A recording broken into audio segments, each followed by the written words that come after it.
What's good, guys? We're back at it again with another video. As you can see from the title today, we have another episode of Convos with BT. As y'all know, at the last video, which was the workout with Dez from back in high school, I did take a little bit of a break from the platform. Like I said in that video, I've been going for 2 years straight, so I figured it was okay to take a little bit of a break just to recharge the battery. But as you guys can see, we're back now. Like I said, today we got a convo video. Let's jump right into it. First thing that I want to talk to you guys about is actually a post that I put up not long after Team USA ended up losing in the World Cup. Is this post right here. And basically what I was saying was, at the grassroots level in America, as it pertains to basketball, a certain set of things are prioritized, while internationally for younger players, another set of things are prioritized. And what we're starting to see is when those international players with NBA level talent come to the NBA to the highest of levels, we have recent MVPs, we have recent championship winners that are international players. They're not homegrown players. And basically what I was trying to let everyone know is what you're seeing now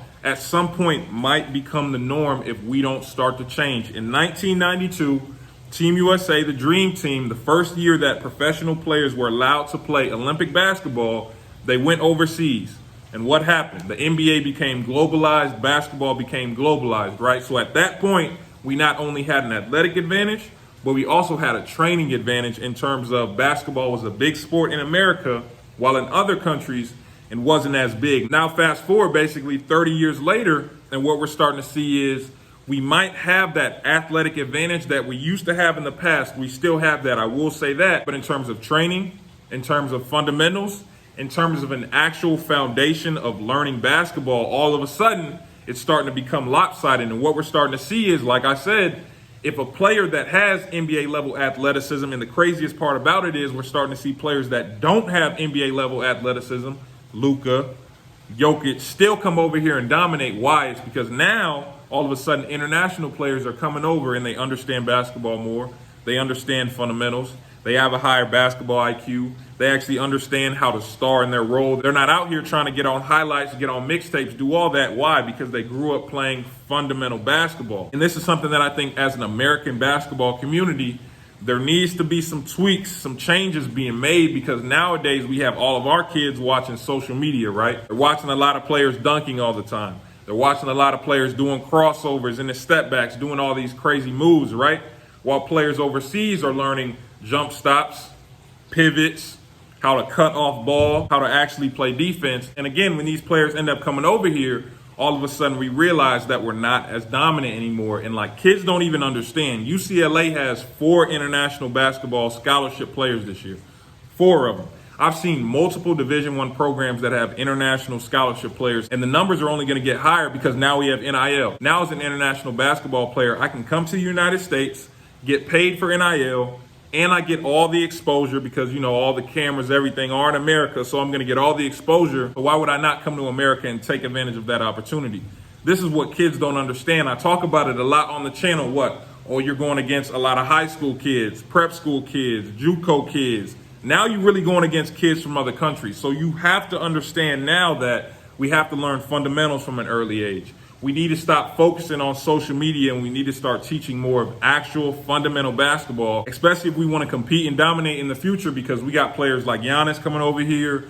Again, I already mentioned Luka and Jokic, and they aren't even freak athletes and they're dominating. We got Wembanyama, 7'3", coming over here with skill. Like I said in the beginning, one of the biggest advantages that the United States had on the rest of the world was size, freakish athleticism, physicality, right? Especially back in 1992 when, the world hadn't seen Michael Jordan, Magic Johnson, Larry Bird, a lot of these all-time great players.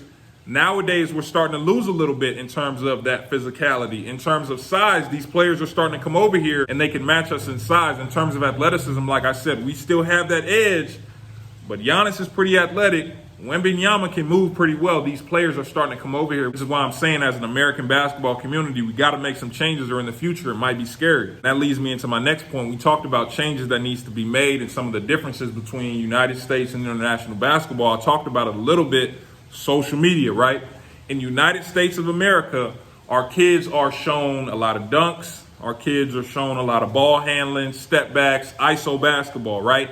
And rightfully so. You kind of can't even get mad, because at the highest level in America, the NBA, and like a lot of people say, the highest level in the world, right? The NBA, that's what it's supposed to be. Remember, guys, I went to the Knicks-Lakers game and I literally left right after the game and said, no, it is honest what they say. Like, a lot of the NBA is, let me find the weakest matchup and we're just going to ISO and let me get my game off, because a lot of players are that talented and are high-level shot makers, so they can make any shot you want, right?